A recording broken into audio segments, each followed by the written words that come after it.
Assalamualaikum warahmatullahi wabarakatuh. Alhamdulillahi rabbil alamin. Lahu ni'matu wa lahul fadlu wa lahul thana'ul hasan. Wassalawatullahil barril rahim wal malaikatil muqarrabin ala sayyidina wa maulana Muhammadin wa ala alihi wa ashabihi tayyibin at-tahirin. Allahumma la sahla illa ma ja'altahu sahla wa anta taj'alul hazna idza syi'ta sahla. Allahumma arzuqna al-ikhlasa fi niyyati wal qawli wal amal wa ba'du. Ila Nabiyyil Mustafa sallallahu alaihi wasallam wa ikhwanihi minal anbiya'i wal mursalin wa syuhada'i was salihin, khususan ila sultanil awliya Syekh Abdul Qadir Al-Jilani wa Syekh Ahmad Al-Rifai wa Syekh Baha'iddin Naqsyabandi wa Syekh Abdullah Al-Harari wa ila arwahi muassisi Jam'iyyati Nahdlatul Ulama Syekh Muhammad Hashim Ash'ari wa Syekh Bisri Sansuri wa Syekh Abdul Wahab Hasbuwa wa ila arwahi jami'i ahli al-qubur minal muslimin wal muslimat wal mu'minin wal mu'minat min masyariqil ardi ila magharibiha, khususan ila arwahi abaina wa ummahatina wa ajdadina wa jaddadina wa masyayikhina wa masyayikh masyayikhina. Al-Fatihah. A'udzu billahi minasy syaithanir rajim. Bismillahirrahmanirrahim.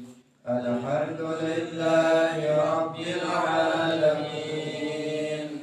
Ar-Rahmanir Rahim. Maliki yaumiddin.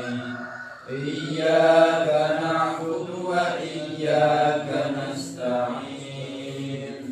Ihdinas siratal mustaqim. Siratal ladzina an'amta 'alaihim ghairil maghdubi 'alaihim waladdallin. Amin. Hadirin hadirat kaum muslimin muslimat, pemirsa Madu TV rahimakumullah. Alhamdulillah, pagi hari ini Allah Subhanahu wa taala kembali mempertemukan kita semuanya dalam majelis Ilmuddin, pengajian kitab Al-Kharidatul Bahiyah. Semoga kehadiran kita pada pagi hari ini bisa memberikan manfaat bagi kita semuanya di dunia wal akhirah. Amin ya rabbal alamin. Salawat dan salam semoga tetap tercurahkan, terlimpahkan kepada Nabi Agung Nabi Muhammad sallallahu alaihi wasallam, para sahabatnya, keluarganya, serta seluruh umat Islam yang mengikuti beliau ila yaumil qiyamah.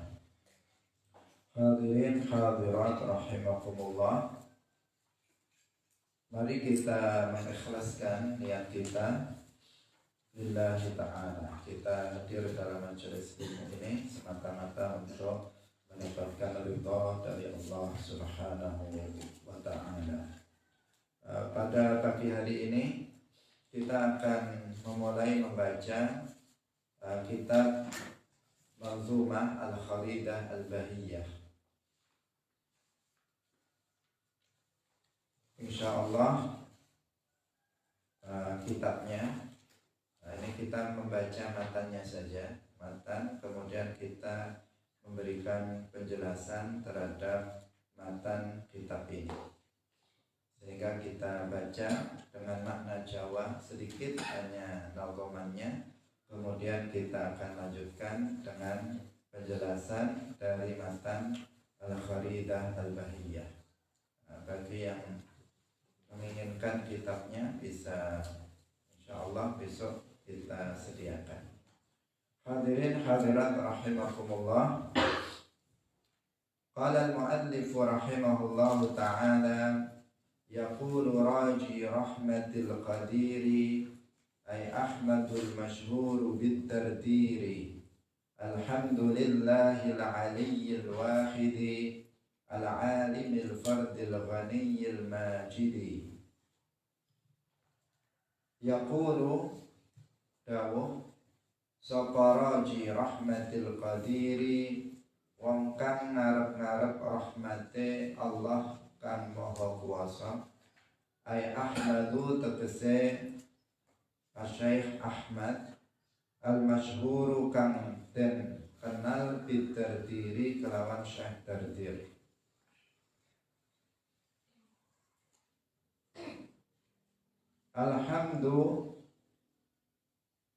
Alhamdu ing ucapan alhamdulillahil aliyyil wahidi al-alimil fardil ghaniyil majidi. Hadirin hadirat rahimakumullah. Al-muallif dari kitab ini, atau sebelumnya perlu kita jelaskan bahwa kitab ini bernama Al-Kharidatul Bahiyah. Al-Kharidah Al-Bahiyah, karya seorang ulama dari Mesir namanya Syekh Ahmad Ad-Dardir. Syekh Ahmad Ad-Dardir lebih terkenal dengan Syekh Dardir Ad-Dardir. Nama beliau adalah Ahmad, sehingga kita menyebutnya dengan Syekh Ahmad Ad-Dardir. Nama lengkap beliau adalah Ahmad ibn Muhammad ibn Ahmad Al-Adwi.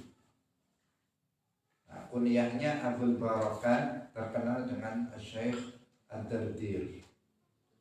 Jadi orang Arab itu kalau memberikan nama itu biasanya pendek, satu kata, Ahmad, Muhammad, Ali, misalnya Amr, Umar, dan sebagainya.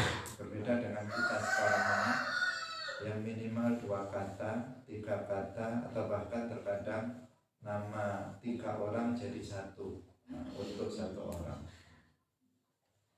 Bahkan nama itu terkadang kalau kita melihat nama beliau, pengarang kitab ini Syekh Ahmad Dardir, itu nama beliau dengan nama kakeknya sama, Ahmad. Nama ayah beliau Muhammad, kemudian nama kakek beliau Ahmad juga. Jadi Ahmad ibn Muhammad ibn Ahmad Al-Adwi. Itu sesuatu yang biasa. Bahkan ada juga salah seorang ulama itu yang namanya Muhammad, bapaknya juga Muhammad, Muhammad bin Muhammad. Itu juga ada. Jadi memang mereka betul-betul memberikan nama itu adalah untuk tafaulan dengan mereka para nabi, para wali, dan sebagainya. Memberikan nama dengan nama-nama para nabi, memberikan nama dengan nama-nama para wali, memberikan nama dengan nama-nama para sahabat. Dari nama-nama yang baik, nama-nama yang memang dahulu pernah dipakai oleh para nabi, bahkan juga para aulia. Hadirin hadirat rahimakumullah. Pengarang kitab ini adalah Syekh Ahmad Ad-Dardir. Terkenalnya seperti itu. Beliau lahir di Mesir dan tinggal di Mesir, wafat di Mesir, sehingga makamnya juga ada di Mesir, di Kairo di Mesir. Dilahirkan di Bani Adi, Mesir pada tahun 1127 Hijriah. Berarti beliau termasuk ulama khalaf. Sekarang 1400, beliau lahir pada 1127 Hijriah. Kemudian beliau adalah salah satu ulama Al-Azhar karena beliau belajar di Al-Azhar, menjadi salah satu tokoh ulama di Jami'ah Al-Azhar di Kairo, Mesir. Ini tentang profil dari Syekh Ahmad Ad-Dardir, pengarang kitab Al-Kharidatul Bahiyah. Kemudian kitab ini, kitab Al-Kharidatul Bahiyah adalah sebuah kitab yang ditulis dalam bentuk manzumah. Jadi dia dalam bentuk nazam yang mengikuti Bahr Rajaz, sebagaimana kebanyakan kitab manzumah menggunakan Bahr Rajaz, dan berisi 64 bait, 60 bait syair atau nazam, 64 bait nazam yang menjelaskan tentang akidah. Kemudian sisanya mulai dari 65 bait ke 65 sampai dengan 71, yaitu 7 nazam yang paling akhir, itu menjelaskan tentang masalah tasawuf. Jadi 64 itu menjelaskan tentang ilmu akidah. Kemudian 7 bait yang terakhir itu menjelaskan tentang ilmu tasawuf. Dan ilmu akidah atau ilmu tauhid yang dijelaskan oleh Syekh Ahmad Dardir dalam kitab ini mengikuti mazhab Al-Imam Abil Hasan Al-Ash'ari, Ahli Sunnah wal Jamaah. Kita ketahui bahwa Ahli Sunnah wal Jamaah itu adalah Asy'ariyah atau Asy'ariyah dan Maturidiyah. Ahli Sunnah wal Jamaah adalah mereka umat Islam yang mengikuti Al-Imam Abul Hasan Al-Ash'ari, disebut dengan kelompok Asy'ariyah atau Asy'ariyah. Dan mereka umat Islam yang mengikuti Al-Imam Abu Mansur Al-Maturidi, yang dikenal dengan istilah Al-Maturidiyah. Kedua kelompok ini, Asy'ariyah dan Maturidiyah, adalah satu.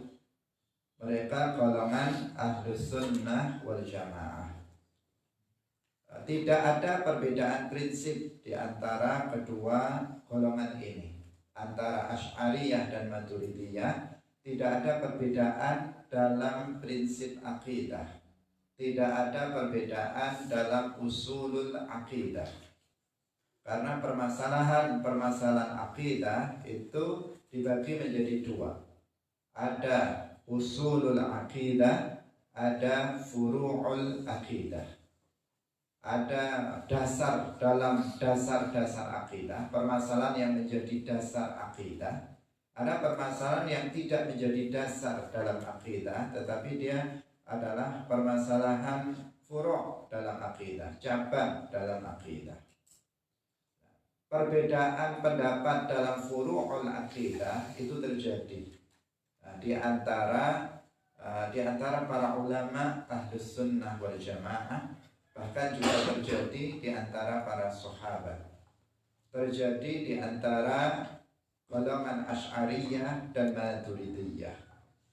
Tetapi dalam usulul akidah, dalam pokok akidah, dalam masalah ma'rifatullah wa ma'rifatur rasul, keduanya Ahlus Sunnah wal Jamaah, baik Asy'ariyah maupun Maturidiyah, itu tidak ada perbedaan sama sekali.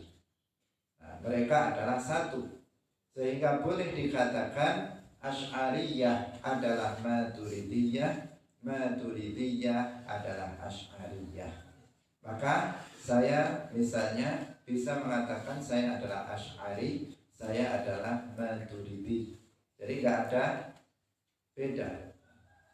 Bukan nama saya, bukan. Tetapi Asy'ari yang mengikuti Al-Imam Abul Hasan Al-Ash'ari, dan Maturidi yang mengikuti Imam Abu Mansur Al-Maturidi sekaligus. Kenapa? Karena dalam usulul aqidah kita mengikuti keduanya. Asy'ariyah adalah Maturidiyah, Maturidiyah adalah Asy'ariyah. Tetapi mereka tetap dua nama karena memang keduanya mengikuti imam yang berbeda, dan keduanya memiliki perbedaan dalam furu'ul aqidah yang jumlahnya tidak banyak, bisa dihitung dengan jari perbedaan di antara keduanya yang semuanya dalam masalah furu' al-aqidah. Hadirin hadirat rahimakumullah. Al-Imam Muhammad Murtada Az-Zabidi mengatakan idza utliqa ahlus sunnati wal jamaah fal muradu bihim al-asy'ariyatu wal maturidiyah. Jika dikatakan ahlus sunnah wal jamaah, maka yang dimaksud adalah Asy'ariyah, pengikut Imam Abul Hasan Al-Asy'ari, wal maturidiyah, dan pengikut Imam Abu Mansur Al-Maturidi. Itulah ahlus sunnah wal jamaah. Kenapa ahlus sunnah wal jamaah disebut untuk dua kelompok ini?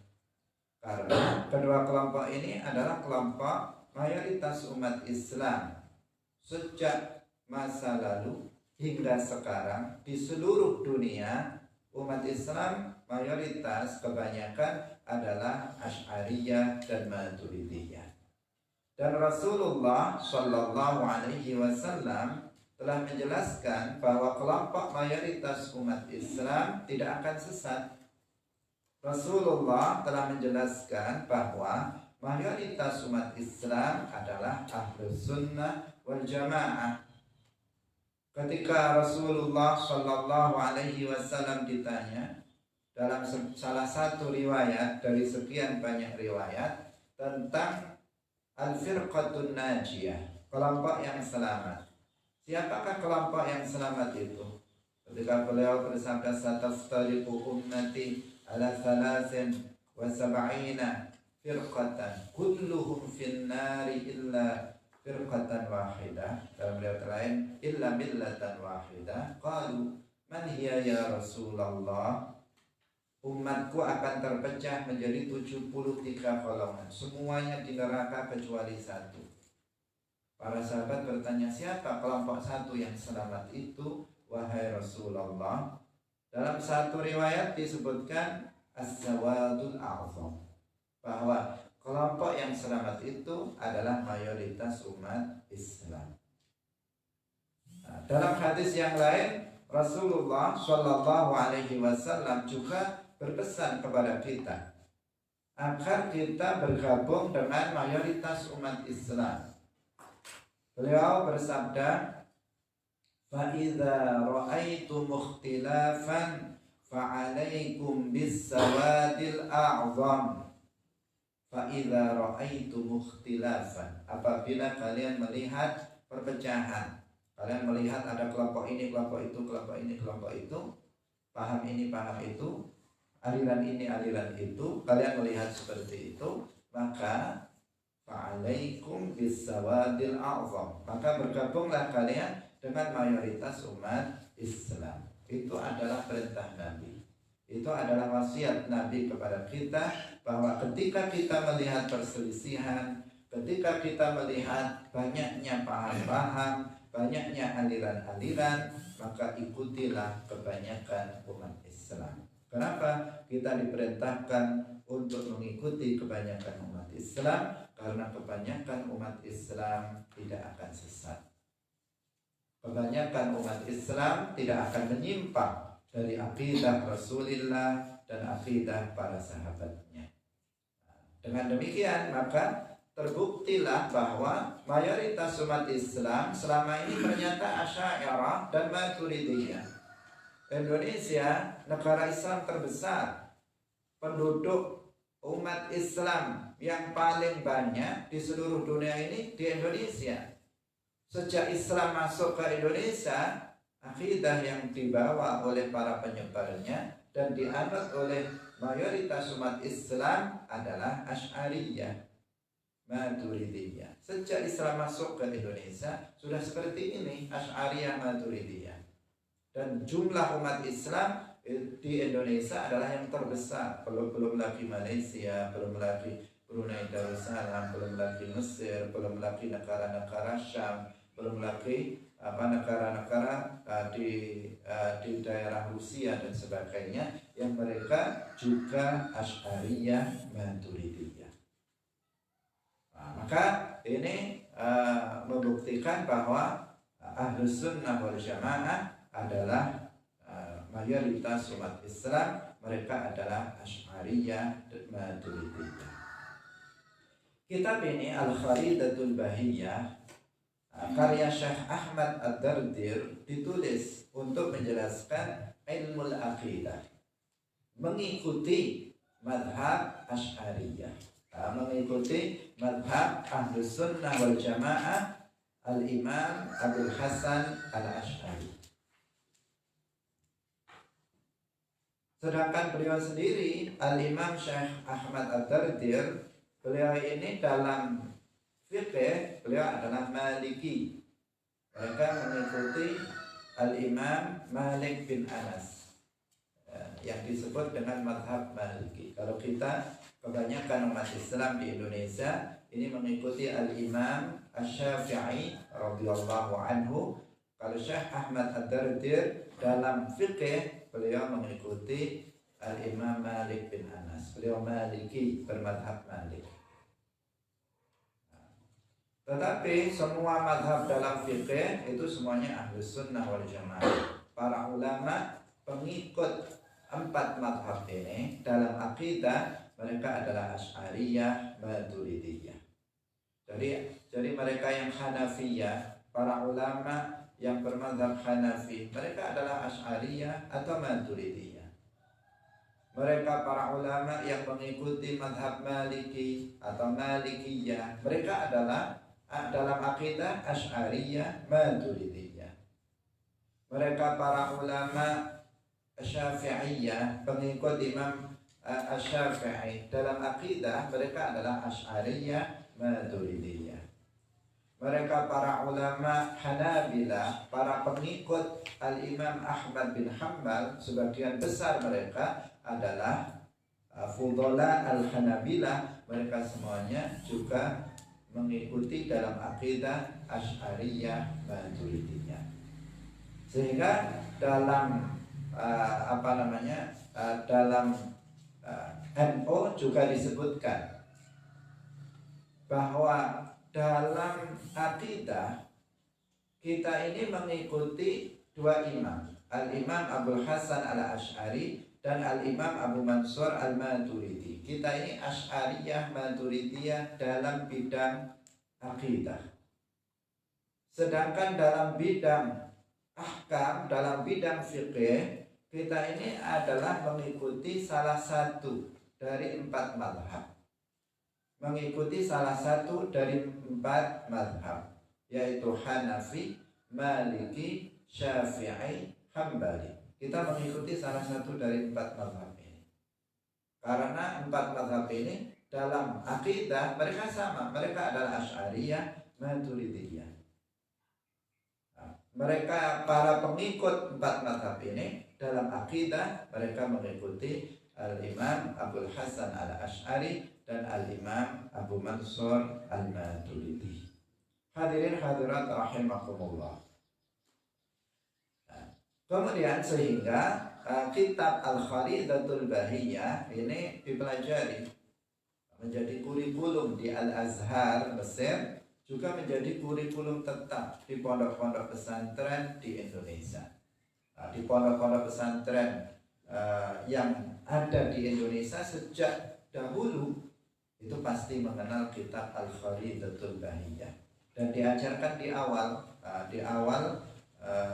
karena ini adalah kitab matan yang kecil, diajarkan di awal. Setelah Aqidatul Awam kemudian diajarkan kitab Al-Kharidatul Bahiyah. Maka sangat penting bagi kita semuanya untuk ngaji kitab ini dengan benar dan memahaminya dengan benar sehingga kita bisa akidahnya menjadi kuat. Hadirin hadirat rahimakumullah.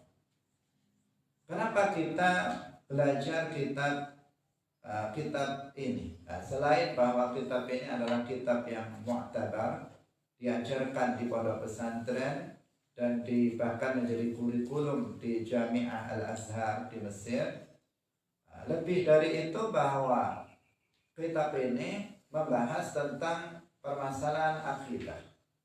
Kitab ini adalah salah satu kitab yang dikarang dalam ilmu akidah, yang disebut juga dengan ilmu tauhid, yang disebut juga dengan ilmu usuluddin, yang disebut juga dengan ilmu kalam. Dan ilmu ini adalah ilmu yang paling mulia. Ilmu tauhid adalah ilmu yang paling mulia. Kenapa ilmu ini menjadi ilmu yang paling mulia? Karena ilmu ini membahas tentang pengetahuan yang paling mulia. Syaraful ilmi bisyarafil ma'lum. Keutamaan sebuah ilmu itu tergantung kepada objek kajian atau pengetahuan yang dipelajarinya. Jika objek kajiannya itu mulia, maka ilmu yang mempelajarinya menjadi ilmu yang mulia. Jika objek kajiannya tidak mulia, maka ilmu yang mempelajarinya tidak mulia. Apa kajian atau objek kajian dalam ilmu tauhid? Yaitu ma'rifatullah wa ma'rifatur rasul. Itu yang dikaji. Bagaimana kita mengenal Allah, bagaimana kita mengenal Rasul, bagaimana kita beriman dengan Allah dengan iman yang benar, dan bagaimana kita beriman dengan Rasulullah dengan iman yang benar. Ini yang dikaji. Dan ma'rifatullah, ma'rifatul Rasul, al-iman billahi wal iman bi Rasul adalah pengetahuan yang paling utama. Rasulullah Shallallahu Alaihi Wasallam suatu ketika ditanya, ayul amal afdal, amal apa yang paling mulia? Ditanya. Kemudian Rasulullah Shallallahu Alaihi Wasallam menjawab, imanun billahi wa rasulihi. Amal perbuatan apa yang paling mulia? Kemudian Rasulullah jawabannya apa? Amal perbuatan yang paling mulia adalah iman kepada Allah, iman kepada Rasul. Ini yang paling mulia. Nah, berarti yang kita bahas ini dalam ilmu tauhid itu apa? Pengetahuan yang paling mulia, yaitu pengetahuan tentang iman, pengetahuan tentang ma'rifatullah, mengenal Allah dan mengenal Rasulullah. Maka ilmu yang membahasnya otomatis menjadi ilmu yang paling mulia. Dalam Al-Quran Allah Subhanahu wa ta'ala berfirman, fa'lam annahu la ilaha illallah wastaghfir li dzambika walil mu'minina wal mu'minat. Dalam surat Muhammad ayat 19. Fa'lam annahu la ilaha illallah. Fa'lam, maka ketahuilah. Artinya maka milikilah ilmu. Ilmu tentang apa? Annahu la ilaha illallah, bahwasanya tidak ada yang disembah dengan hak kecuali hanya Allah. Di mana ini dipelajari ilmu tentang la ilaha illallah? Dalam ilmu tauhid. Al-ilmu billah, al-ilmu tentang la ilaha illallah dipelajari dalam ilmu tauhid. Wastaghfir li dzambika, dan mintalah ampun kamu li dzambika, untuk dosa kamu, walil mu'minina wal mu'minat, dan dosa orang mukmin dan mukminat. Nah, ini yang penggalan ayat bagian yang kedua menunjukkan ilmu furu'. Karena beristighfar ini adalah bagian dari ilmu furu', bukan bagian dari ilmu usul. Nah, didahulukannya ilmu yang menunjukkan ilmu tauhid dalam ayat ini dari bagian yang menunjukkan ilmu furu', menunjukkan bahwa ilmu tauhid lebih mulia daripada ilmu furu'. Saya ulangi lagi di sini. Yang pertama apa? Fa'lam annahu la ilaha illallah. Yang pertama, maka milikilah ilmu tentang la ilaha illallah. Ilmu apa ini? Menunjukkan ilmu apa? Ilmu tauhid. wastaghfir li dzambika walil mu'minina wal mu'minat. Perintah untuk istighfar. Menunjukkan ilmu apa? Ilmu furu'. Penggalan ayat yang menunjukkan ilmu tauhid didahulukan dalam ayat ini dibandingkan dengan penggalan ayat yang menunjukkan ilmu furu'. Didahulukannya bagian ayat yang menunjukkan ilmu tauhid dari bagian ayat yang menunjukkan ilmu furu' menunjukkan bahwa ilmu tauhid lebih mulia daripada ilmu furu'. Ini adalah dalil bahwa ilmu aqidah atau ilmu tauhid atau ilmu kalam adalah ilmu yang paling mulia, karena dia menjelaskan tentang pengetahuan yang paling mulia. Dan dalam ayat ini pengetahuan tentang ilmu tauhid lebih didahulukan dari pengetahuan tentang ilmu lainnya. Hadirin hadirat rahimakumullah, Rasulullah sallallahu alaihi wasallam juga bersabda. Beliau bersabda, ana a'lamukum billahi wa akhsyakum lahu. Ana a'lamukum billahi wa akhsyakum lahu. Ana a'lamukum billah. Aku ini adalah orang yang paling mengenal Allah. Wa akhsyakum lahu, dan aku adalah orang yang paling takut kepada Allah. Di sini Rasulullah beliau mengkhususkan dirinya dengan keunggulan dalam hal mengenal Allah. Beliau mengatakan, ana a'lamukum billah.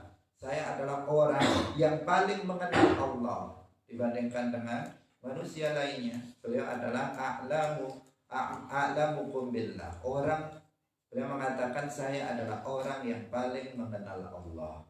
Paling mengenal Allah. Mengenal Allah.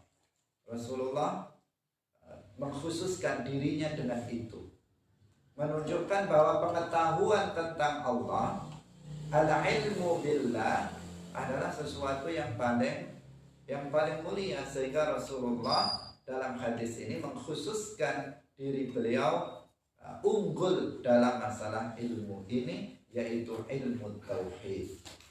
Ilmu tauhid, ilmu aqidah yang membahas tentang pengetahuan atau ma'rifatullah wa ma'rifatur rasul. Hadirin hadirat rahimakumullah, karena itu dalam belajar ilmu agama kita hendaknya mendahulukan untuk mempelajari ilmu tauhid. Kita dalam pengajian kita fokus kepada ilmu-ilmu dasar dalam agama. Kita telah bahas tentang ilmu tauhid. Kita sudah bahas tentang ilmu dasar, ilmu fiqih dalam matan Abi Suja. Kemudian kita juga bahas tentang ilmu tauhid yang sedikit lebih mendalam. Insyaallah dalam kitab Al-Kharidah Al-Bahiyah kita akan jelaskan tentang ilmu tauhid yang akan lebih memperkuat kita, pengetahuan kita tentang Allah dan Rasulnya. Rasulullah Shallallahu Alaihi Wasallam sendiri, beliau mendahulukan pembelajaran tentang ilmu tauhid. Bahkan kalau kita mengetahui sejarah dakwah Rasulullah Shallallahu Alaihi Wasallam, Rasulullah di Makkah berdakwah selama 13 tahun. Di Madinah beliau berdakwah selama 10 tahun. Selama beliau berdakwah di Makkah, yang beliau sampaikan apa? Yang beliau sampaikan adalah akidah, ilmu akidah, kebanyakan. Ilmu furu', ilmu fiqh itu masih sedikit yang disampaikan.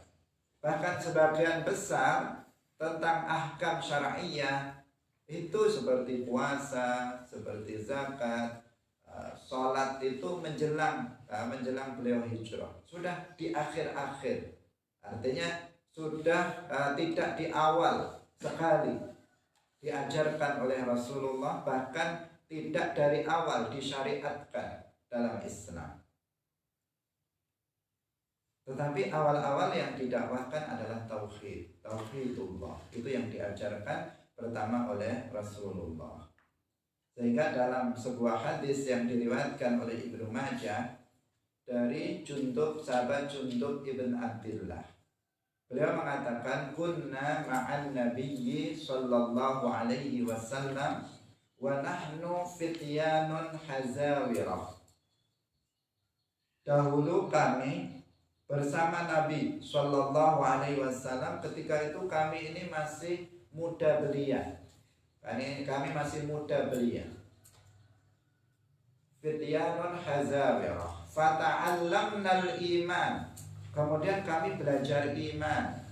Qabla an nata'allamal Qur'an. Sebelum kami belajar Al-Qur'an. Kami belajar iman dulu, baru kemudian kami belajar Al-Qur'an.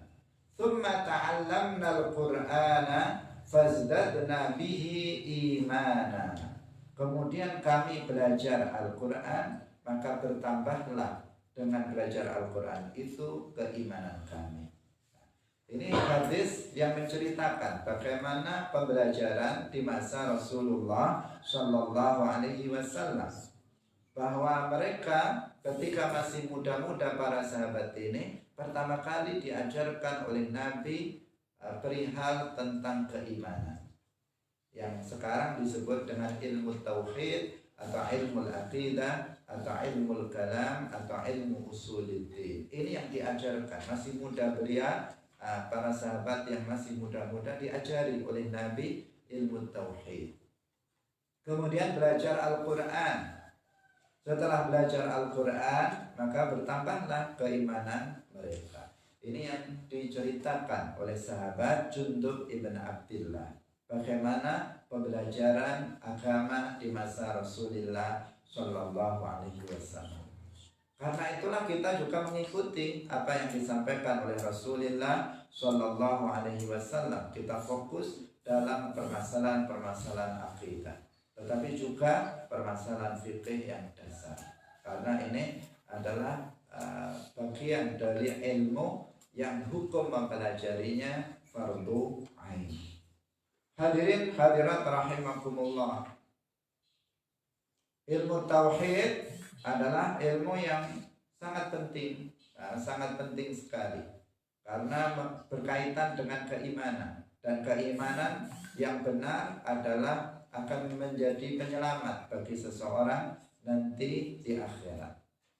Karena itulah maka para ulama sejak masa salaf itu juga memiliki kepedulian terhadap ilmu tauhid. Yang belajar ilmu kalam atau ilmu tauhid bukan hanya kita kalangan mutaakhirin, tetapi dari para ulama masa awal-awal Islam itu juga banyak yang sudah mengarang, menulis kitab-kitab tentang ilmu aqidah dan mengajarkannya kepada umat Islam. Dari sisi pengajaran, Rasulullah sudah mengajarkannya, para sahabat sudah mengajarkannya, tetapi setelah kemudian ilmu ini dikodifikasikan, ilmu ini dibukukan menjadi sebuah disiplin ilmu secara khusus, maka para ulama pun banyak yang kemudian menulis kitab-kitab dalam akidah, seperti Al-Imam Abu Hanifah, seperti Al-Imam Abu Ja'far At-Tahawi, seperti Al-Imam Asy-Syafi'i, Al-Imam Al-Bukhari, dan banyak lagi ulama-ulama salaf yang juga memiliki perhatian khusus terhadap ilmu ini, sehingga mereka menulisnya, mengarang sebuah kitab tentang ilmu ini dan mengajarkannya kepada masyarakat luas. Bahkan Al-Imam Abu Hanifah radhiyallahu anhu, beliau itu memiliki 5 kitab sekaligus. Jadi bukan hanya 1, 5 kitab. Padahal Imam Abu Hanifah, kita mengenal beliau sebagai ulama fikih. Kita mengenal beliau sebagai seorang ulama pendiri mazhab Hanafi dalam bidang fikih. Bukan dalam bidang akidah. Kalau dalam bidang akidah kita mengatakan tadi, kita Ahlus Sunnah wal Jamaah mengikuti Imam Abul Hasan Al-Asy'ari dan Imam Abu Mansur Al-Maturidi.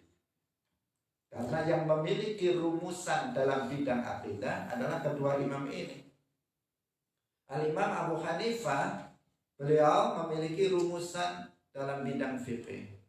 Meskipun demikian, Al-Imam Abu Hanifah juga mengarang kitab-kitab dalam akidah, dalam tauhid. Bahkan 5, bukan 1 tetapi 5 kitab. Di antara kitab beliau ada yang bernama Al-Fiqhul Akbar, ada yang bernama Al-Fiqhul Absat, kemudian ada kitab Ar-Risalah, kemudian ada kitab Al-Alim wal Muta'allim, kemudian yang kelima kitab Al-Wasiyah. 5 kitab dikarang oleh Al-Imam Abu Hanifah, semuanya membahas tentang ilmu tauhid atau ilmu kalam atau ilmu aqidah atau ilmu usuluddin. Kita ulang-ulang karena ini adalah ilmu yang sama. Terkadang sebagian kemudian membedakan di antara nama-nama ini sehingga kemudian salah faham. Hadirin hadirat rahimakumullah.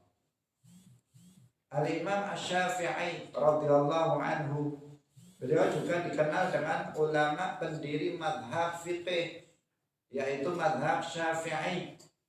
Ini juga dalam fiqih. Tetapi meskipun beliau itu bermadhab, beliau itu dikenal dengan madhab fiqihnya, tetapi ternyata Al-Imam Asy-Syafi'i beliau juga memiliki perhatian terhadap ilmu tauhid. Beliau mengarang 2 kitab dalam ilmu tauhid. Yang pertama namanya kitab Al-Qiyas. Kemudian yang kedua kitabnya bernama Ar-Raddu 'alal Barahimah. Yang pertama kitab Al-Qiyas, yang kedua kitab Ar-Raddu 'alal Barahimah. Ini 2 kitab dalam akidah. Al-Imam siapa? Asy-Syafi'i radhiyallahu anhu. Al-Imam Al-Bukhari, keduanya minas salaf, termasuk ulama salaf. Al-Imam Abu Hanifah ulama salaf, Al-Imam Asy-Syafi'i ulama salaf. Al-Imam Al-Bukhari dikenal dengan apa? Ahlul hadis. Beliau pengarang kitab Al-Jami'us Sahih, Sahih yang terkenal dengan Sahihul Bukhari. Dikenal sekali kalau kita menyebut Al-Imam Al-Bukhari, yang muncul dalam benak kita, beliau adalah pengarang kitab Sahih Al-Bukhari yang sangat terkenal. Sebuah kitab hadis yang tertinggi tingkatannya, sehingga disebutkan posisinya adalah setelah Al-Quran. Karena kitab Sahih Al-Bukhari itu memuat hadis-hadis sahih dengan syarat-syarat yang ketat, sehingga dia memiliki kedudukan yang tinggi kitabnya. Imam Bukhari dikenal dengan apa? Ilmu hadisnya, dengan hadisnya. Tetapi Al-Imam Al-Bukhari, beliau juga memiliki perhatian terhadap ilmu tauhid. Al-Imam Al-Bukhari mengarang sebuah kitab, judulnya Khalqu Af'alil Ibad. Khalqu Af'alil Ibad. Khalqu Af'alil Ibad. Dari namanya saja itu ilmu tauhid. Khalqu Af'alil Ibad artinya kemakhlukan perbuatan manusia. Bahwa perbuatan manusia itu makhluk ciptaan Allah. Itu menunjukkan isinya itu pasti membantah kelompok Qadariyah, Mu'tazilah yang meyakini bahwa perbuatan manusia itu manusia itu sendiri yang menciptakannya. Itu pasti bantahan terhadap Qadariyah. Ini adalah ilmu tauhid juga. Siapa yang mengarang? Al-Imam Al-Bukhari minas salaf. Hadirin hadirat rahimakumullah. Jadi ilmu tauhid adalah ilmu yang sangat penting. Al-Imam Asy-Syafi'i pernah suatu ketika beliau membahas ilmu tauhid secara panjang lebar, secara detail dan panjang lebar, sehingga ditanyakan oleh para muridnya, ini adalah ilmu tauhid, ilmu kalam, bukan ilmu ahkam. heran. Nah, murid-muridnya ini heran. Kenapa kok Imam Syafi'i biasanya kan berbicara tentang fikih, ini berbicara tentang tauhid, ilmu kalam, detail sekali. Maka Al-Imam Asy-Syafi'i radhiyallahu anhu menjawab, atqanna ahkamna hadza qabla dzaka. Ahkamna hadza qabla dzaka. Ahkamna hadza artinya atqanna hadza. Aku telah menguasai ilmu tauhid qabla dzaka, sebelum itu, sebelum ilmu fikih. Sebelum saya ini menguasai ilmu fikih, saya sudah menguasai ilmu tauhid terlebih dahulu. Karena memang ilmu tauhid harus lebih dipelajari lebih dulu daripada ilmu fikih, daripada ilmu furu'. Nah, sehingga Al-Imam Asy-Syafi'i begitu fasih berbicara tentang ilmu kalam, ilmu tauhid. Karena itu gak boleh setiap kita mengabaikan ilmu tauhid. Karena ada sebagian orang yang dikenal dengan ahli fikihnya, tetapi nggak paham tentang ilmu tauhid. Ada sebagian orang dikenal dengan ilmu tasawufnya, tetapi dia tidak paham tentang ilmu tauhid. Ada sebagian orang dikenal dengan pandai atau hebat dalam hadis, tetapi dia tidak paham dalam ilmu tauhid. Maka itu tidak seharusnya seperti itu. Karena ilmu tauhid, apalagi yang usul, itu merupakan ilmu yang wajib dipelajari oleh setiap muslim. Memang ilmu kalam ada yang hukum mempelajarinya fardu ain, ada yang hukum mempelajarinya fardu kifayah. Nah, jika itu berkaitan dengan ma'rifatullah wa ma'rifatul rasul dalam usulul aqidah, maka hukum mempelajarinya adalah fardu ain. Tetapi penguasaan terhadap dalil-dalil akli, nakli, itu hukumnya adalah fardu kifayah. Hadirin hadirat rahimakumullah. Nah, ini perlu di awal pengajian kita jelaskan. Kenapa? Karena sebagian ada yang mengkritik, ini kok ilmu akidah terus atau ilmu tauhid terus, tidak ganti-ganti. Padahal juga sudah ganti kemarin. Tetapi masih berkaitan dengan akidah. Karena pentingnya ilmu akidah ini, karena sangat daruratnya ilmu akidah ini dipelajari. Apalagi di saat ini banyak sekali paham-paham yang menyimpang dari Ahlus Sunnah wal Jamaah. Banyak sekali kelompok-kelompok di luar Ahlus Sunnah wal Jamaah yang merongrong akidah umat Islam. Jika umat Islam tidak kuat, tidak ada benteng, tidak ada perisai yang melindungi dirinya berupa ilmu akidah, maka seseorang bisa terpeleset kepada akidah yang menyimpang. Ada Wahabi yang menyebarkan paham tasbih.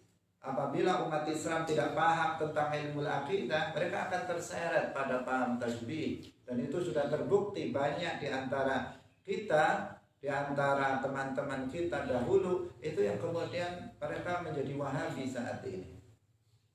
Di antara mereka ada yang terpengaruh oleh paham Qadariyah yang dibawa oleh Hizbut Tahrir. Itu akibat karena nggak paham tentang ilmu tauhid atau ilmu akidah.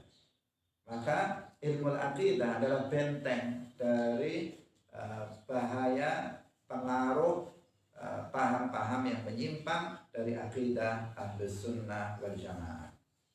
Nah, ini yang pertama. Kemudian yang kedua, mereka kelompok-kelompok yang menyimpang, mereka berusaha menjauhkan kita dari ilmu tauhid. Ini yang penting untuk disampaikan. Mereka seperti Wahabi, seperti Hizbut Tahrir, mereka berusaha menjauhkan kita dari ilmu akidah, ilmu tauhid, ilmu kalam. Mereka mengatakan ilmu kalam itu adalah ilmu yang sesat. Mereka mengatakan begitu. Ilmu kalam adalah ilmu yang itu pengaruh dari filsafat, jangan dipelajari, haram dipelajari. Mereka ingin menjauhkan kita dari ilmu tauhid. Kenapa? Mereka ingin menjauhkan dengan ilmu tauhid, menjauhkan umat Islam dari ilmu tauhid, agar kita tidak mempelajarinya. Kemudian mereka dengan mudah mempengaruhi umat Islam dengan pemahaman-pemahaman mereka. Jika umat Islam tidak belajar ilmu tauhid, maka umat Islam akan mudah dipengaruhi akidahnya oleh mereka. Satu. Yang kedua, mereka nggak akan bisa sulit untuk dilawan karena kelemahan mereka, kelemahan orang Wahabi, kelemahan orang Hizbut Tahrir adalah pada dalil. Khususnya pada dalil akli mereka tidak punya. Juga dalam dalil nakli mereka tidak punya. Ketika umat Islam belajar ilmu aqidah, ilmu tauhid, maka dia memiliki bukan hanya perisai atau pertahanan diri, tetapi jika dia mendalaminya dengan lebih dalam lagi, maka dia akan bisa menyerang orang Wahabi, orang Hizbut Tahrir dan kelompok-kelompok sesat lainnya, dan mereka tidak akan terkutuk. Al-Imam Abu Hasan Al-Ash'ari dan Al-Imam Abu Mansur Al-Maturidi datang lahir di saat umat Islam dalam keadaan carut marut karena banyaknya kelompok-kelompok menyimpang dari akidah Ahlus Sunnah wal Jamaah. Ada ketika itu ada Qadariyah, ada Jabriyah, ada Jahmiyah, ada Dahriyah, ada Mujassimah, ada Karramiyah, ada berbagai macam aliran-aliran yang berkembang. Yang paling kuat di saat itu adalah Mu'tazilah Qadariyah. Apa yang dilakukan oleh Imam Abu Hasan Al-Ash'ari? Beliau datang dengan senjata ilmu kalam, ilmu tauhid. Orang-orang Mu'tazilah yang merasa paling cerdas, orang-orang Mu'tazilah yang merasa paling pintar, semuanya terkalahkan dengan senjata ilmu kalam. Semuanya porak-poranda, hancur semua dalil dari tokoh-tokoh Mu'tazilah. Didatangi satu persatu, dikarang kitab-kitab bantahan, hancur lebur mereka, dan jayalah Ahlus Sunnah wal Jamaah. Sehingga karena jasa Imam Abul Hasan Al-Ash'ari, maka Ahlus Sunnah wal Jamaah dinisbatkan kepada kedua imam ini, Asy'ariyah, Maturidi. Itu kenapa? Ilmu tauhid senjatanya. Senjatanya adalah ilmu kalam. Karena itu hati-hati terhadap mereka yang mengatakan ilmu kalam sesat, ilmu kalam jangan dipelajari, haram dipelajari, karena mereka ingin agar kita nggak punya benteng. Satu, yang kedua agar kita nggak punya senjata untuk melawan mereka. Nah, kita di sini fokus pelajari itu. Kalau perlu kita berdalam ilmu tauhid itu, bukan hanya untuk membentengi masyarakat, tetapi juga untuk bisa mengalahkan hujah-hujah mereka lillahi ta'ala, untuk menunjukkan mana yang hak dan mana yang batil. Itu tujuannya. Bukan semata-mata menang-menangan, tetapi untuk lillahi ta'ala menunjukkan bahwa akidah mereka adalah akidah yang menyimpang dari akidah ahli sunnah wal jamaah. Terakhir, maka sebagian ulama mengatakan abal kalama unasun lahu qula lahum wa ma alaihi idza abuhu min darari ma darra syamsa duha fil ufuqi tali'atan alla yara daw'aha man laysa dha basari. Sebagian orang yang tidak memiliki akal, mereka mencela ilmu kalam, mencela ilmu aqidah. Mereka yang tak punya otak, tak punya akal, mereka mencela ilmu aqidah. Wa ma'alaihi idza abuhu min darari, dan tidak ada bahaya terhadap ilmu kalam jika mereka mencelanya. Meskipun mereka mencaci maki, meskipun mereka mencela, tidak ada masalah. Dengan ilmu kalam tetap akan jaya. Kenapa kok bisa seperti itu? Meskipun mereka mengoceh tentang ilmu kalam begini dan begitu, kenapa ilmu kalam akan tetap kuat? Karena madarra syamsa duha fil ufuqi tali'atan, karena sebagaimana tidak membahayakan matahari di waktu duha yang telah terbit di ufuk. Alla yara daw'aha man laysa dha basari, jika orang yang enggak memiliki penglihatan itu tidak melihat cahayanya, maka matahari tetap matahari, matahari tetap terbit. Matahari, orang yang buta matanya nggak bisa melihat mataharinya, kok nggak terbit-terbit ya. Sudah di situ nggak terbit-terbit. Dia bilang nggak terbit mataharinya. Apakah mataharinya kemudian menjadi terkena dampak dari omongan orang seperti ini, orang yang buta? Enggak, matahari tetap jaya, matahari tetap terbit, matahari tetap bersinar. Orang-orang nggak punya otak, mereka mengatakan ilmu kalam mazmum, tercela, jangan dipelajari, haram. Tapi ilmu kalam tetap jaya, meskipun mereka orang Wahabi mengatakan haram mempelajarinya, Hizbut Tahrir mengatakan haram mempelajarinya, katanya itu filsafat dan sebagainya. Maka ilmu kalam tetap akan menjadi senjata bagi ahli sunnah wal jamaah dalam membentengi akidah ahli sunnah wal jamaah yang dipegangi. Hadirin hadirat rahimakumullah, demikian pengajian kita pagi hari ini.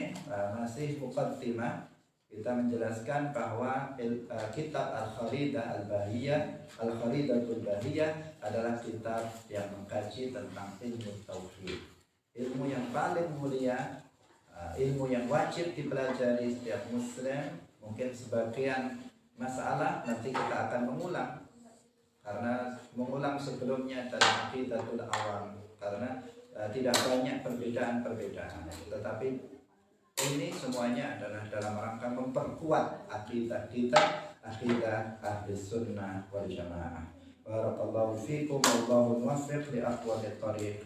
Wassalamualaikum warahmatullahi wabarakatuh.